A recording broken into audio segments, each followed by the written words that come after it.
India's finest Medicover Hospital now opened exclusive hospital for women and children opposite High-Tech's Charminar. Medicover Women and Child Hospital.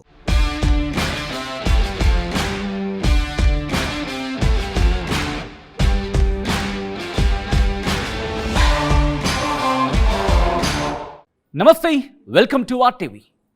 కాల ప్రవాహంలో ఓ ఏడాది కనుమరుగు కాబోతోంది. కొత్త ఏడాది సరికొత్త ఆశలు మూసుకొని మన ముందుకు రాబోతోంది. గతించిన కాలాన్ని నెమరేసుకుంటూ నూతన ఏడాదిలోకి అడుగేద్దాం.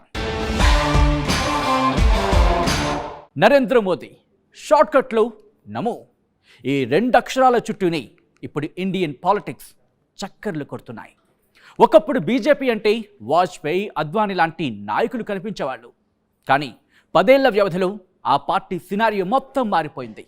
అసలు ఆ పార్టీని మించిపోయారు మోదీ. 2 సార్లు ప్రధాని పీఠం ఎక్కారాయన. హ్యాట్రిక్ కోసం రెడీ అంటున్నారు. ఎదురే లేకుండా దూసుకుపోతున్నారు. ఇంతకీ 2024లో మోదీ మూడేస్తారా, లేక ప్రతిపక్షాల దాడిలో ఢీలా పడతారా?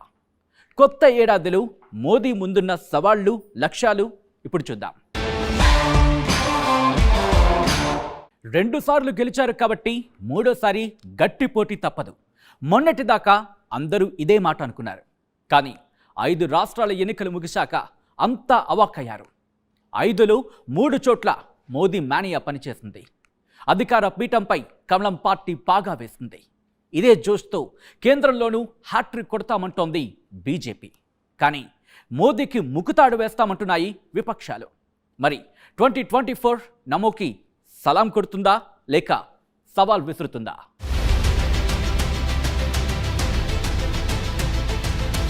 పార్లమెంట్ ఎన్నికలు ఎంతో దూరంలో లేవు. ఇంకో 3-4 నెలల్లోనే ఎన్నికల సమరం జరగనుంది. ఇటీవల జరిగిన 5 రాష్ట్రాల ఎన్నికల్లో 3 చోట్ల కాషాయ జెండానే ఎగిరింది. మొత్తంగా దక్షిణాదిని మినహాయిస్తే మిగిలిన భారతంలో అత్యధికంగా ఎగురుతున్న జెండా బీజేపీదే. నరేంద్ర మోదీ మేనియా అంతలా పనిచేస్తోంది. ఈ ఊపు, ఈ ఉత్సాహం ఇలాగే కొనసాగితే 2024లో మరోసారి కేంద్రంలో బీజేపీ గెలుపు తథ్యమని విశ్లేషకులు స్పష్టం చేస్తున్నారు. మోడీ హ్యాట్రిక్ కొట్టడం ఖాయమంటున్నారు.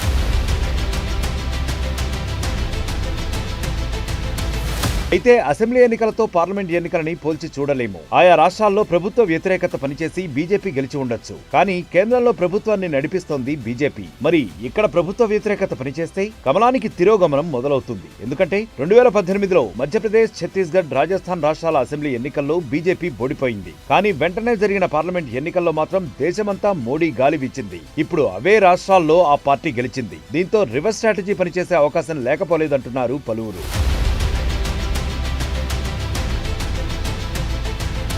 నిజానికి ప్రపంచ పటంపై ఈ 10 ఏళ్లలో భారత్ ప్రభ పెరిగింది. ఎక్కడికి వెళ్లినా నరేంద్ర మోడీకి జై కొడుతున్నారు జనం. అగ్రరాజ్యం అమెరికా కూడా భారత్ తో ఫ్రెండ్షిప్ కోసం తహతహలాడుతోంది. ఒక అమెరికానే కాదు, అభివృద్ధిలో ముందున్న అనేక దేశాలు మోడీతో చేయి కలపడానికి ముందుంటున్నాయి. భారత విదేశాంగ విధానం కూడా గతం కంటే భిన్నంగా ఉంది. సరిగ్గా చెప్పాలంటే విదేశాంగ విధానంలో మోడీ సర్కార్ దూకుడుగా కనిపిస్తోంది. G20 సదస్సుతో భారత్ తన సత్తా ఏంటో ప్రపంచానికి చాటింది.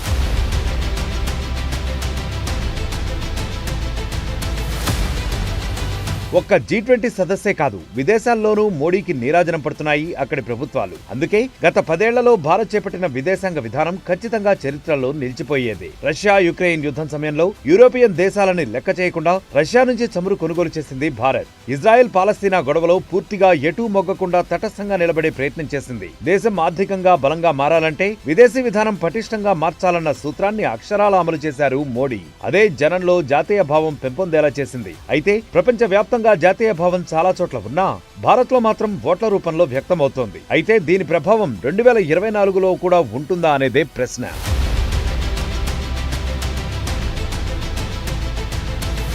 ప్రధాని నరేంద్ర మోదీ ఒక బ్రాండ్లా మారాడు. సరే, మరి దేశం బ్రాండ్ సంగతి ఏంటి? ఈ 10 ఏళ్లలో అనూహ్యమైన అభివృద్ధి ఏమైనా జరిగిందా? 10 ఏళ్ల మాట తర్వాత అసలు 2023లో ఎంత మార్పు జరిగింది? 2024లో మోదీని సవాల్ చేసే మైనస్లేంటి? ఇప్పుడు చూద్దాం.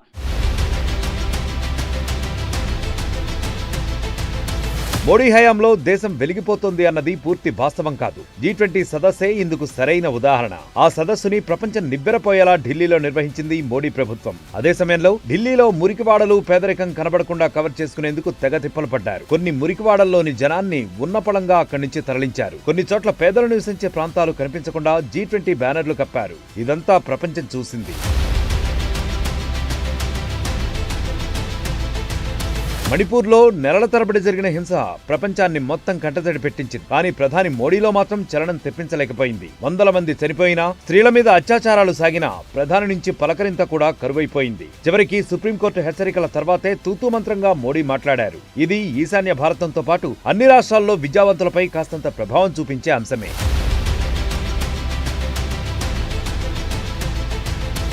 మోడీ నాయకత్వంలోనే భారత్ ప్రపంచంలోనే 5వ అతిపెద్ద ఆర్థిక వ్యవస్థగా అవతరించిందనే దాని మీద కూడా భిన్నమైన అభిప్రాయాలున్నాయి. ఎందుకంటే హ్యూమన్ డెవలప్మెంట్ ఇండెక్స్ లో భారత్ స్థానం దిగజారుతోంది. 2020లో 130వ స్థానంలో ఉన్న భారత్ 2021 నాటికి 132కు పడిపోయింది. సగటు జీవన ప్రమాణం, విద్య, తలసరి ఆదాయం వంటి అంశాలను పరిగణలోకి తీసుకుని HDIని రూపొందిస్తారు. 2015 నుంచి 2021 మధ్య భారత్ స్థానం తగ్గుతూ వస్తే చైనా, శ్రీలంక, బంగ్లాదేశ్, UAE, భూటాన్, మాల్దీవుల ర్యాంకులు పెరుగుతూ పోయాయి. మోడీ నాయకత్వంలో భారత్ అంతర్జాతీయ శక్తిగా ఎదుగుతోందన్న మాటల్లో కొంత వాస్తవం ఉన్నా అంతర్గతంగా దేశంలో సామాన్యుల జీవన ప్రమాణాలు మాత్రం ఎదగలేదన్నది స్పష్టంగా కనిపించే విషయం. నిజం చెప్పాలంటే 2003 నుంచి భారత ఆర్థిక వ్యవస్థ పెరుగుతూ వస్తోంది. మన్మోహన్ సింగ్ కాలంలోనూ భారత్ GDP రేటు 8% ఉంది. 2014 తర్వాతే అది నెమ్మదించింది. కాబట్టి మోడీ ప్రభుత్వంలోనే భారత్ కు ప్రాధాన్యం పెరిగిందని చెప్పలేదు. సగటు మనిషి జీవితంపై డైరెక్ట్ గా ప్రభావం చూపించే నిత్యావసరాల ధరలు భారీగా పెరిగాయి. పెట్రోల్ రేట్ ఎప్పుడో చుక్కల్ని తాకింది. నిత్యావసరాల ధరలు ఈ 10 ఏళ్లలో 20 నుంచి 60% వరకు పెరిగాయి. 2014లో 410 రూపాయలు ఉన్న వంట గ్యాస్ సిలిండర్ ధర ఎప్పుడో 1000 దాటిపోయింది. ఎన్నికల నేపథ్యంలో ఇటీవల దాన్ని కాస్తంత తగ్గించారు. చివరికి ఎరువుల్లో వచ్చే సబ్సిడీలో కూడా కోత పెట్టింది మోడీ ప్రభుత్వం. దీంతో పాటు గ్రామాల్లో వేసవిలో పేదలకు బతుకుదెరువుగా ఉన్న ఉపాధి హామీ పనుల్లోనూ కోత విధించింది. ఫలితంగా గ్రామీణ ప్రజల ఆదాయం మరింత దిగజారింది. ఇవన్నీ 2024లో మోడీకి సవాల్ కాబోతున్నాయి.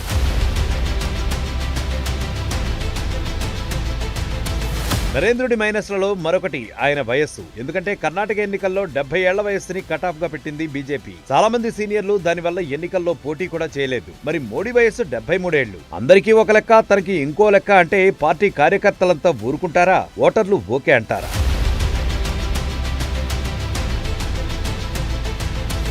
మోదీ ప్లస్ పాయింట్లలో విదేశాంగ విధానం తర్వాత కనిపించేది రామమందిర నిర్మాణం.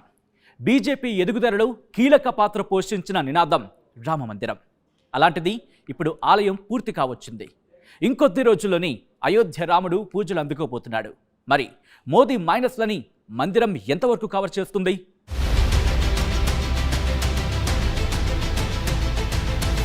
బాబ్రీ మసీదు విధ్వంసం తర్వాతే దేశమంతా బీజేపీ ప్రభావం పెరిగింది. అప్పటి నుంచి ఆ పార్టీ రామ్ మందిర్ నినాదాన్ని బలంగా వినిపిస్తూ వచ్చింది. వాజ్పేయి ప్రధానిగా ఉన్న సమయంలో తగినంత బలం లేకపోవడమో మరో కారణమో తెలియదు కానీ మందిరం నినాదాలకే పరిమితమైంది. కానీ మోడీ ప్రధాని అయ్యాక ఎట్టకేలకు రామజన్మభూమిలో ఆలయానికి భూమి పూజ జరిగింది. త్వరలోనే ఆలయంలో పూజలు కూడా మొదలవబోతున్నాయి. ఇది ఈసారి ఎన్నికల్లో మోడీకి బాగా కలిసి వచ్చే అంశమే.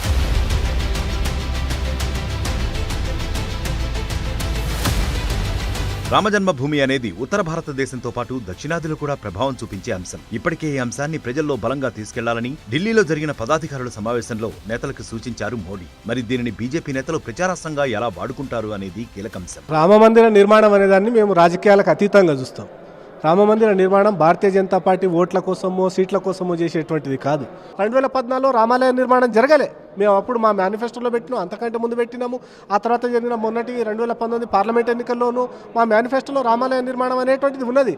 కానీ 2014లో మేము అధికారం వచ్చేపాటికి రామాలయ నిర్మాణం జరగలేదే. అప్పటికే మాకు 282 సీట్లు వచ్చినాయి. 2019లో 300 సీట్లు వచ్చినాయి. ఇప్పుడు 350 సీట్లకు పైన వస్తాయి. అంతే తప్పిస్తే ఈ రామాలయ నిర్మాణాన్ని ఓట్లకు రాజకీయాలకు అతీతంగా చూడాలి. నాయకులు ఎలా మాట్లాడినా బీజేపీ ప్రచారంలో రామమందిరం కీలక పాత్ర పోషిస్తుంది. ఖచ్చితంగా వారికది ఓట్లు కురిపించే అంశమే అనేది రాజకీయ విశ్లేషకుల మాట. ఇక ఇప్పటి వరకు బీజేపీ వ్యతిరేకించే అంశం వ్యక్తి పూజ. ఆ పార్టీలో స్వాతంత్రోద్యమ నాయకులు లేకపోవడం వల్లనో ఏమో తెలియదు కానీ మొదటి నుంచి వ్యక్తి పూజ, కుటుంబ రాజకీయాలు పెద్దగా కనిపించని పార్టీగా బీజేపీ ఉండేది. కానీ ఇప్పుడు ఆ పార్టీని అధికార పీఠంపై నిలబెడుతున్నది మాత్రం వ్యక్తి పూజే. ఎందుకంటే మోడీ ఇమేజ్ ఇమేజ్ ఆ స్థాయిలో పెరిగింది. అందుకే ఆయనకి 70 ఏళ్లు దాటినా మరోసారి ప్రధానిగా మరొకరిని ముందుకు తీసుకొచ్చే ప్రయత్నం కూడా చేయడం లేదు కమలం పార్టీ. అంటే పార్టీని మించి మోడీ బ్రాండ్ పెరిగిందన్న వాదన వినిపిస్తోంది. BJP one man show. Modi గారు బీజేపీ నాయకుడు, బీజేపీ ప్రధానమంత్రి అభ్యర్థిగా ఉన్నాడు. ఆల్రెడీ బీజేపీ ప్రధానమంత్రి అభ్యర్థిగా మోడీ గారు 3వ కూడా యాక్సెప్ట్ చేస్తూ నేషనల్ కౌన్సిల్ కూడా మీటింగ్ జరగవచ్చు. దానికి సంబంధించిన ప్రిపరేషన్ కూడా స్టార్ట్ అయింది. కాబట్టి మోడీ వన్ మ్యాన్ షో కాదు, పార్టీ వన్ మ్యాన్ షో ఉంటుంది. డౌట్ ఏం లేదు. మోడీ గారు కూడా ఉంటారు, మోడీ నాయకుడిగా పార్టీ వన్ మ్యాన్ షో ఉంటుంది. ఇంకా దాంట్లో రెండో ఆలోచన అవసరం లేదని మా అభిప్రాయం. నిజానికి పార్టీని మించిన బ్రాండ్ ఉన్న నాయకులే ఏ పార్టీకైనా కీలకం. ఆ ఇమేజ్ అంటూ ఒకసారి వచ్చాక దాన్ని తగ్గించాలని చూస్తే అది పార్టీకే నష్టం చేస్తుందనేది ఇండియన్ పాలిటిక్స్ లో ఎన్నో సందర్భాల్లో రుజువైన విషయం. 2024 ఎన్నికల్లోనూ రామ్ మందిరంతో పాటు మోడీ బ్రాండ్ కూడా బీజేపీ ప్రచారాస్త్రాలుగా నిలవడం ఖాయం.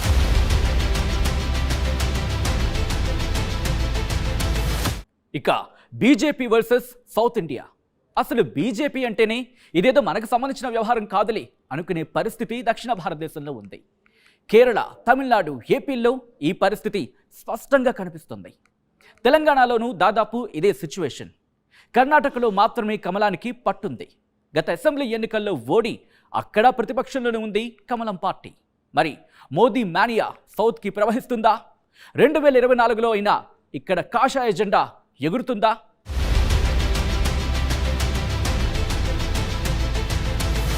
ఉత్తరాన ఊపేస్తున్న మోడీ మానియా దక్షిణాదిలో మాత్రం జీరో. నార్త్ కంటే అన్ని రంగాల్లో మెరుగ్గా కనిపించే ఈ రాష్ట్రాల్లో బీజేపీకి ఎప్పుడూ పట్టులేదు. ఇక్కడ చదువుకున్న వాళ్లు ఎక్కువ, ఆర్థికంగానూ మెరుగైన పరిస్థితి ఉంది. అన్నింటికంటే ముఖ్యంగా మతపరమైన రాజకీయాల ప్రభావం తొలి నుంచి తక్కువ. దానికి తోడు లోకల్ గా పుట్టిన బలమైన ప్రాంతీయ పార్టీలు కూడా ఉన్నాయి. ఇవన్నీ వెరసి ఇక్కడ బీజేపీ ఉనికి నామమాత్రమే. కర్ణాటకలో మాత్రమే ఆ పార్టీ అధికారంలోకి రాగలిగింది. ప్రస్తుతమైతే దక్షిణాదిలో ఒక్క రాష్ట్రంలో కూడా బీజేపీ అధికారంలో లేదు. ఈ ఏడాది మే నెలలో జరిగిన ఎన్నికల్లో కర్ణాటకలో ఓటమి పాలైంది. తమిళనాడు, కేరళలో ఆ పార్టీ ఉనికి ఆల్మోస్ట్ జీరో. ఇక ఏపీలోనూ అంతంత మాత్రమే. ఇక తెలంగాణలో ఒక దశలో మంచి ఊపు మీదున్న ఆ పార్టీ అసెంబ్లీ ఎన్నికల నాటికి నీరుగారిపోయింది.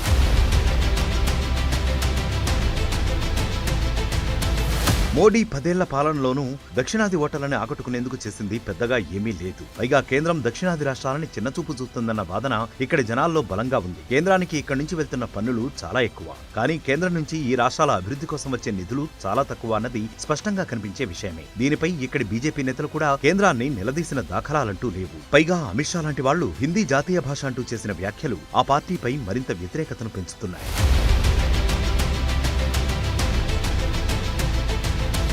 అయితే 2024లో దక్షిణాదిలోనూ మోడీ మానియా ఉంటుందని కమలం పార్టీ నేతలు చెబుతున్నారు. ఈసారి ఇక్కడ వీలైనన్ని ఎక్కువ సీట్లు సాధించేందుకు ప్రయత్నిస్తామంటున్నారు. అసలు ముందు పుట్టిందే సౌత్లో బీజేపీ. 1984లో ఎలక్షన్స్లో 2 సీట్లు వచ్చినాయి భారతదేశంలో బీజేపీకి. మొదటి 2 సీట్లు. ఆ 2 సీట్లలో ఒక సీటు నడిబొడ్డు తెలంగాణ, హన్మకొండ, జంగారెడ్డి గారు.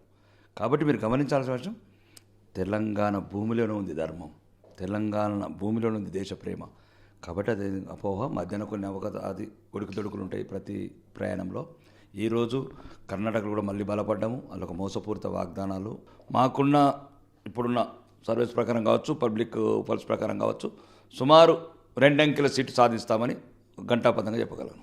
దక్షిణాదిలో పట్టు పెంచుకునేందుకు బీజేపీ అధిష్టానం కూడా తీవ్రంగా కసరత్తు చేస్తోంది. కర్ణాటకలో మాజీ సీఎం యడ్యూరప్ప కుమారుడు విజయేంద్రను బీజేపీ రాష్ట్ర అధ్యక్షుడిగా నియమించారు. ఫలితంగా లింగాయత్ వర్గాల్లో కోల్పోయిన బలాన్ని తిరిగి పొందుతామన్న అభిప్రాయం ఉంది. తమిళనాడులో అన్నాడీఎంకేతో పొత్తు కోసం మళ్లీ తెరవెనుక చర్చలు జరుగుతున్నాయని తెలుస్తోంది. తెలంగాణలో లోక్సభ ఎన్నికల నాటికి బీఆర్ఎస్ అంతర్గత విభేదాల్లో చిక్కుకుని మరింత బలహీనపడుతుందని, అప్పుడు కాంగ్రెస్ కు తామే ప్రధాన పోటీదారు అయ్యేలా బీజేపీ వ్యూహం రచిస్తున్నట్లు సమాచారం. ఇక ఏపీలో వైసీపీ పట్ల పెరుగుతున్న ప్రజా వ్యతిరేకత, చంద్రబాబు అరెస్టు తర్వాతి పరిణామాలు, టీడీపీ బలపడుతున్న తీరు తమ దృష్టికి వచ్చిందని బీజేపీ వర్గాలు అంటున్నాయి. లోక్సభ ఎన్నికల నాటికి టీడీపీ, జనసేన, బీజేపీ కలిసే అవకాశాలు ఉన్నాయని కాషాయ వర్గాల్లో చర్చ జరుగుతోంది.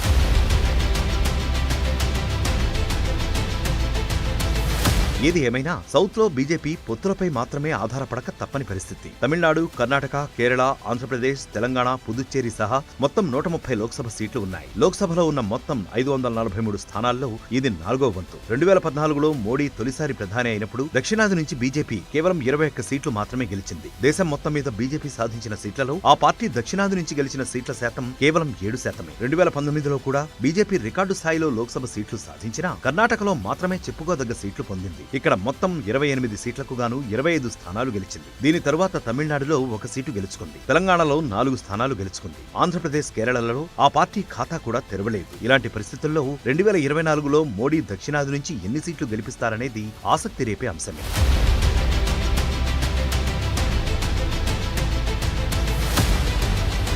ఎన్ని మైనస్లున్నా ఎన్నికలు వచ్చేసరికి మాత్రం మొత్తం మారిపోవడం, మోదీ హవా కొనసాగడమే ఈ 10 ఏళ్లలో చూస్తూ ఉన్నాం. బీజేపీ పార్టీ కంటే మోదీ బ్రాండ్ మించిపోయిందనేది కాదని లేని వాస్తవం. మరి 2024 కూడా ఆయనకే నమో అంటుందో లేక సవాల్గా నిలబడుతుందో వేచి చూడాల్సిందే.